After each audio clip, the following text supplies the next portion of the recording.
Somewhere in a private collection, in a temperature-controlled room, inside a wooden drawer, wrapped in acid-free tissue, there's a piece of engraved shell the size of a human palm. On its surface, carved by a craftsman more than 500 years ago, is a figure in ceremonial regalia. The workmanship is extraordinary. The iconography is specific, dense, and part of a visual language that scholars have spent decades attempting to reconstruct. That shell cup was not discovered by an archaeologist. It was not cataloged in an excavation grid or documented with a field photograph. It was pulled from the earth by a man with a commercial lease in a dark tunnel in Oklahoma in 1933, and then it was sold. What was sealed inside Craig Mound at the Spiro Mounds site in Flore County, Oklahoma, had waited there for approximately 5 centuries. The people who built it had not been careless with what they placed inside. They had been deliberate, ceremonial, and precise. They sealed it. They built over it. They understood that what was inside was not meant to be opened by anyone who did not know what it meant. The Pocola Mining Company opened it anyway. What they found inside that mound and what happened to it in the hours, days, and months that followed is one of the most thoroughly documented acts of archaeological destruction in American history. Thoroughly documented and almost entirely unknown to the general public. The institutions that should have stopped it did not. The laws that should have protected it did not exist. And the material that was destroyed or scattered cannot be fully recovered because no one took an inventory before it was gone. This is not a story about a conspiracy. It is something closer to the opposite. A story about what happens when no one is watching, when the law is simply absent, and when the things being destroyed belong to people the system has not yet decided to protect. The version of this story that appears in the official historical record is not hidden. It is simply not taught. The Spiro Mounds site is acknowledged by professional archaeologists as one of the most significant pre-Columbian ceremonial centers in North America. The site was occupied by what scholars call the Caddoan Mississippian culture, a sophisticated, politically organized society that flourished in the Arkansas River Valley for roughly 600 years, from approximately 800 CE to 1450 CE. At its height, Spiro was a center of long-distance trade, ceremonial authority, and artistic production. Objects from the Spiro site have been traced to raw material sources as far away as the Great Lakes, the Gulf Coast, and the Rocky Mountains. The people who built Spiro were not an isolated local culture. They were participants in a continental exchange network that rivaled anything happening on the other side of the Atlantic at the same time.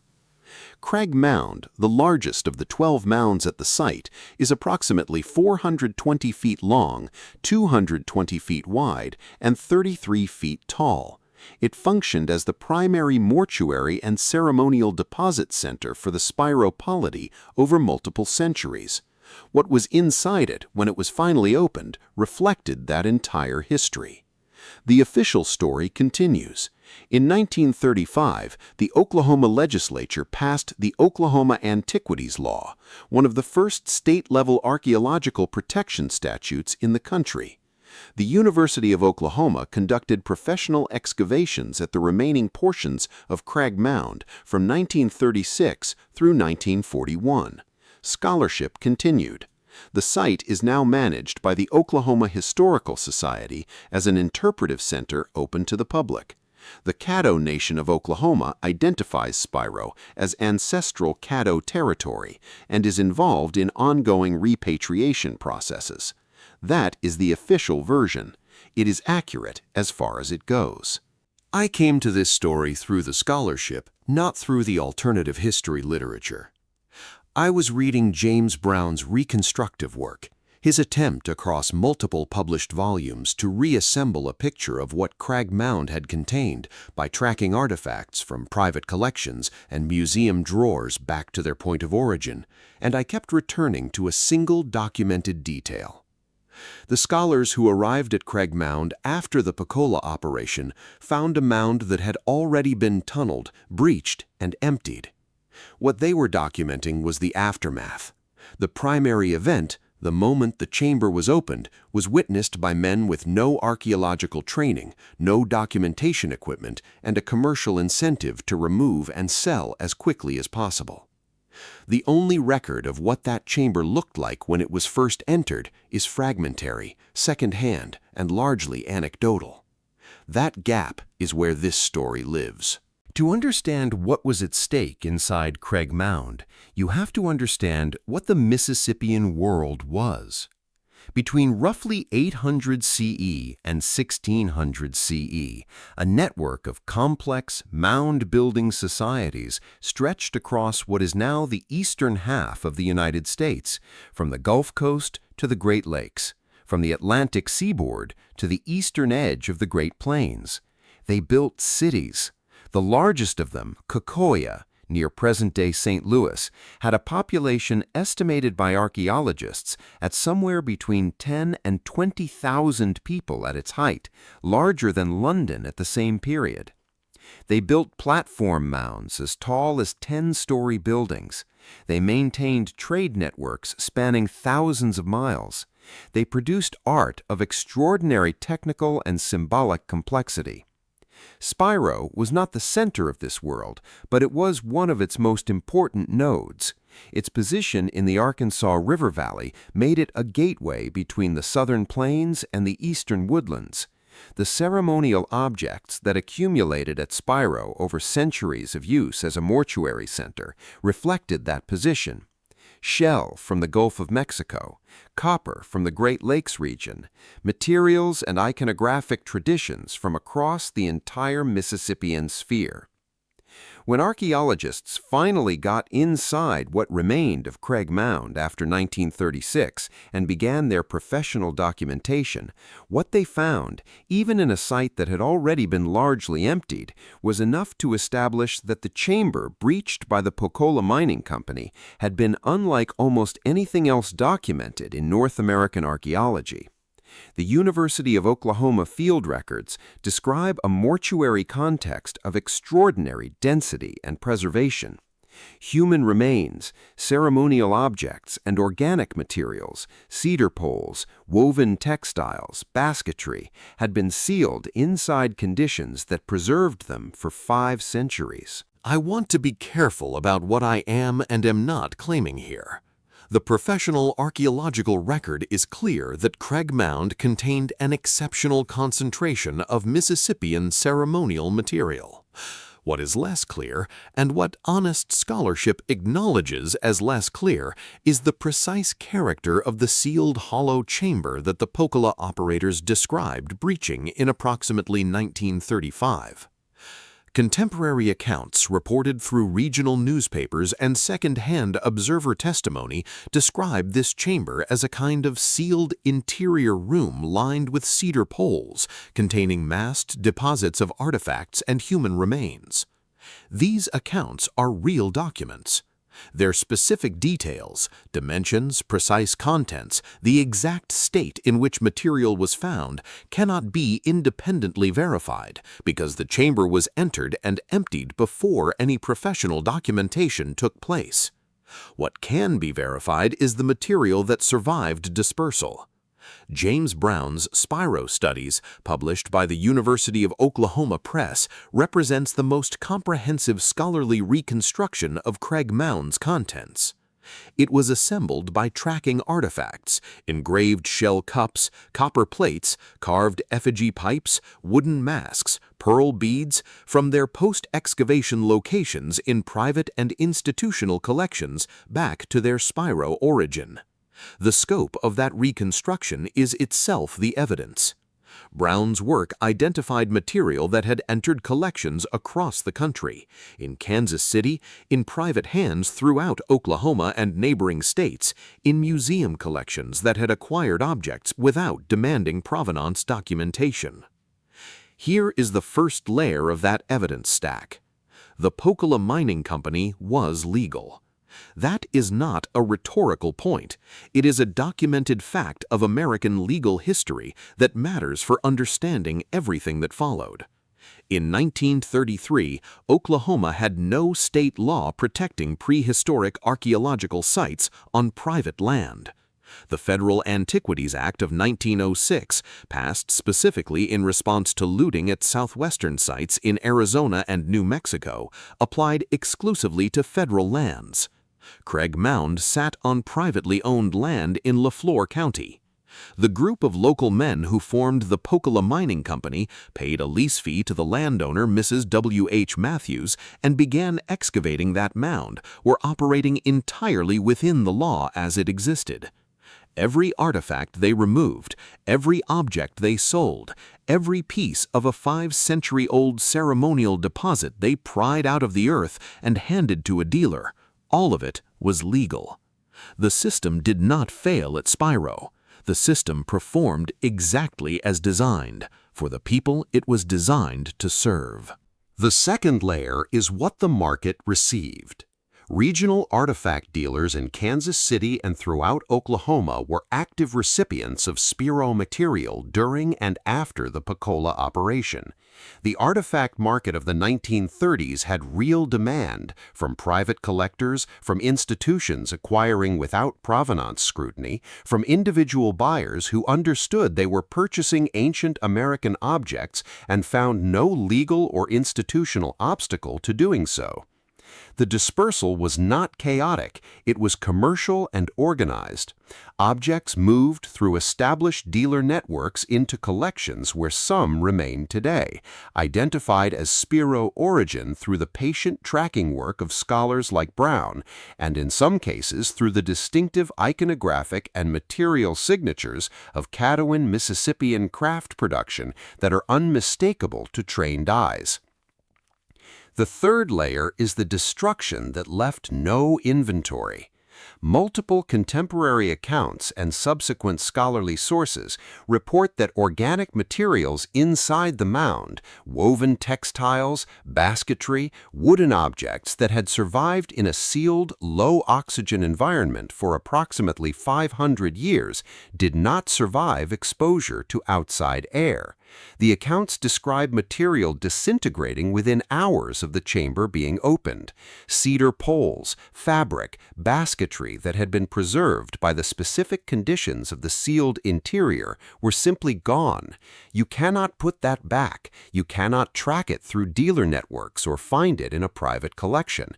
It is the category of loss that scholarship cannot reconstruct, because the thing that was lost no longer exists in any form. What the engraved shell cups and the copper plates and the carved stone pipes represent is the portion of Craig Mound's contents that was durable enough to survive commercial extraction and dispersal. The perishable record, the textile tradition, the woven record, the organic dimension of 500 years of Caddoan ceremonial life is simply gone. The fourth layer is the response. In 1935, the Oklahoma legislature passed the Oklahoma Antiquities Law. The timing is documented. The legislative history connects directly to the public controversy over Spiro.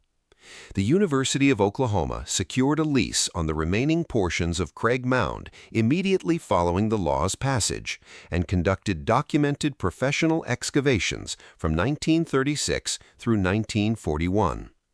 Forrest Clements, the University of Oklahoma anthropologist who had attempted to negotiate access to the site during the active Pocola operation, is documented in institutional records as central to both the intervention efforts and the subsequent professional work. The passage of that law is its own kind of evidence. Legislatures do not pass archaeological protection statutes in response to theoretical concerns. They pass them in response to documented events that produce sufficient public outrage to move institutional bodies. The Oklahoma Antiquities Law of 1935 is a formal governmental acknowledgement, written into statute, that something irreplaceable had been destroyed on Oklahoma soil, and that the existing legal framework had been insufficient to prevent it. Forrest Clements knew what was in that mound before it was gone. He was a professor of anthropology at the University of Oklahoma, and by 1934 he was aware, through the regional archaeological network, through newspaper coverage, through the artifact market activity, that something extraordinary was being systematically removed from a mound in Flore County. His correspondence from this period, held in the University of Oklahoma Western History Collections, documents his attempts to gain access to the site, to negotiate with the Pocola operators, to find some legal or institutional mechanism that would slow or halt what was happening. He failed. There was no law to invoke, the land was private, the lease was valid, the operators had no obligation to permit access, to document what they found, or to sell to institutions rather than private dealers. Clements could observe, correspond, and advocate. He could not stop a single bucket of earth from being moved, or a single artifact from being handed to a dealer. He eventually secured the university's lease after the 1935 law passed. He organized and led the professional excavations that began in 1936. He spent years documenting what remained of Craig Mound after the commercial operation had finished with it. His field notes describe working in a mound that had already been tunneled through, its interior chambers breached and emptied, its stratigraphy, the layered geological and cultural record that tells archaeologists how a site was built and used over time, destroyed by the prior excavation. Professional archaeology is as much about context as about objects. An artifact with no documented context, no record of where it sat in relation to other objects, what layer it came from, what it was associated with, has lost a dimension of its meaning that cannot be recovered. The Pocola operation had removed not only the objects, but the context, permanently. Forrest Clements died in 1943.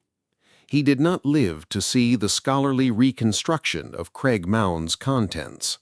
He did not see James Brown's multi-volume effort to track the dispersed material back to its origin. He did not see the Oklahoma Historical Society open the site to the public, or the Caddo Nation begin formal repatriation proceedings under federal law. He worked at the edge of a destruction he could not prevent, documented what he could in the aftermath, and died before the full weight of the loss could be measured. The objects he tried to protect are in drawers and private rooms across this country. The context he tried to preserve is gone. There is no single suppressor in this story. That is not an evasion. It is what the documented record actually shows, and it matters. In other chapters of suppressed American history, there is a clear institutional actor, a specific corporation, a specific foundation, a specific agency making a specific decision to bury a specific thing. At Spiro, the mechanism of loss was more diffuse and in some ways more disturbing because it was not the product of a decision made in a boardroom. It was the product of a system that simply did not extend its protections to this place, to these objects, or to the people whose heritage they represented. The legal vacuum was not an accident of drafting. The Antiquities Act of 1906 was specifically limited to federal lands as a legislative compromise. Western congressional representatives resisted any federal authority over private land use. That compromise was made by documented historical actors in a documented legislative process, and it left private land sites, including Spiro, legally unprotected for decades. The federal government knew what it was doing when it drew that line. The artifact market operated openly and legally. The dealers who received Spiro material, the collectors who purchased it, the institutions that acquired objects without demanding provenance documentation, none of them were acting outside the law.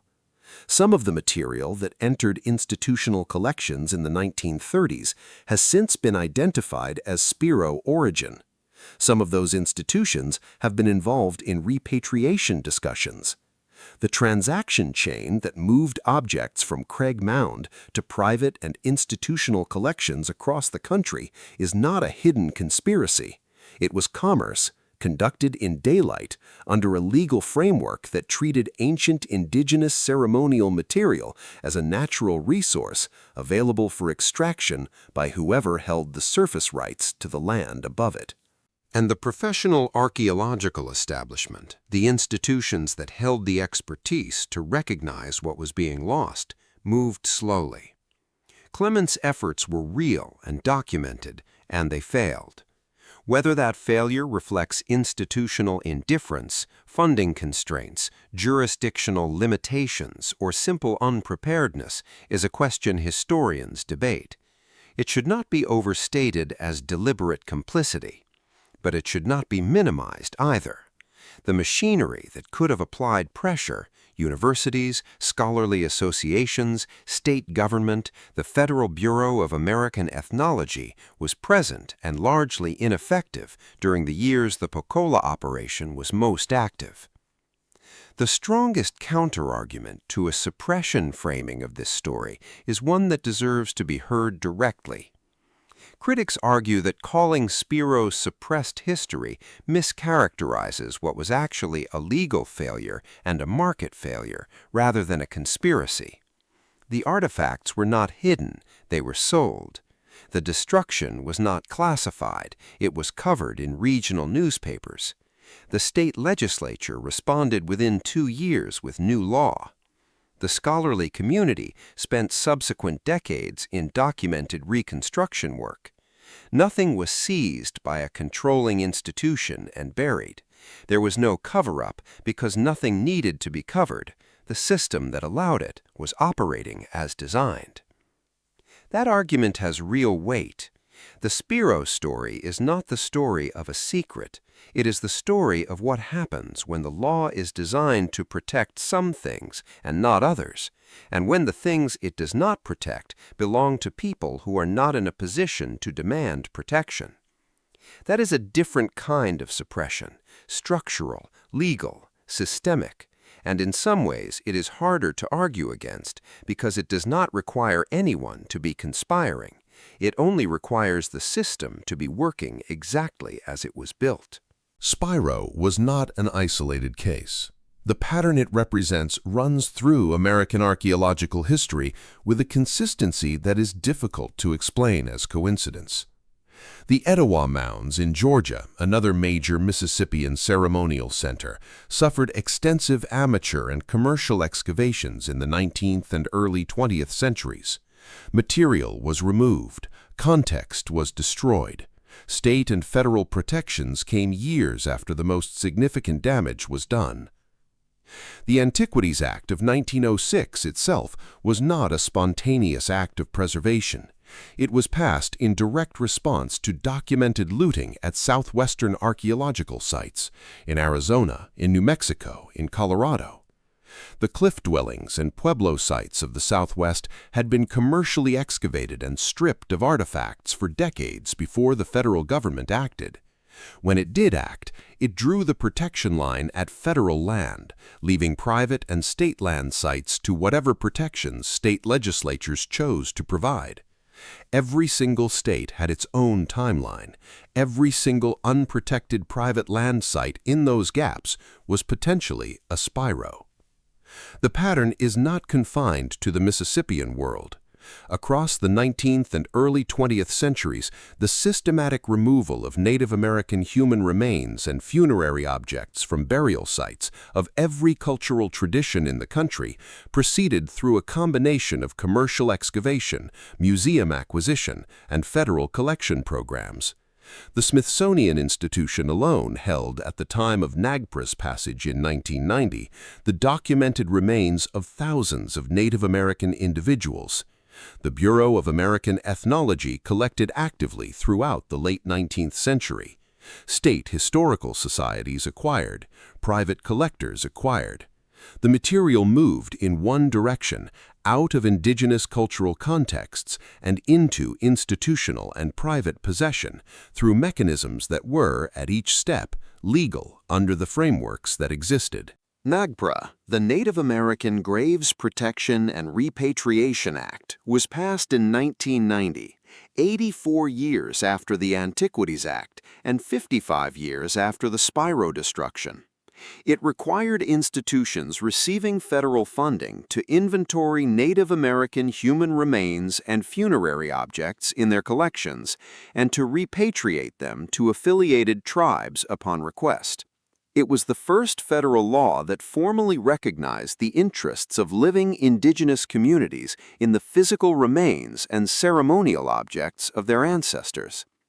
All of it, the Etowah looting, the Southwestern excavations, the Smithsonian collections, the Spiro destruction, the passage of NAGPRA, the ongoing repatriation proceedings, is part of the same documented historical arc, not a conspiracy, a system, a legal and commercial framework that treated Native American heritage as extractable natural resource for over a century, then passed a law attempting partial redress and is still working through the consequences. The Spiro story did not end in 1935. It did not end with the passage of the Oklahoma Antiquities Law.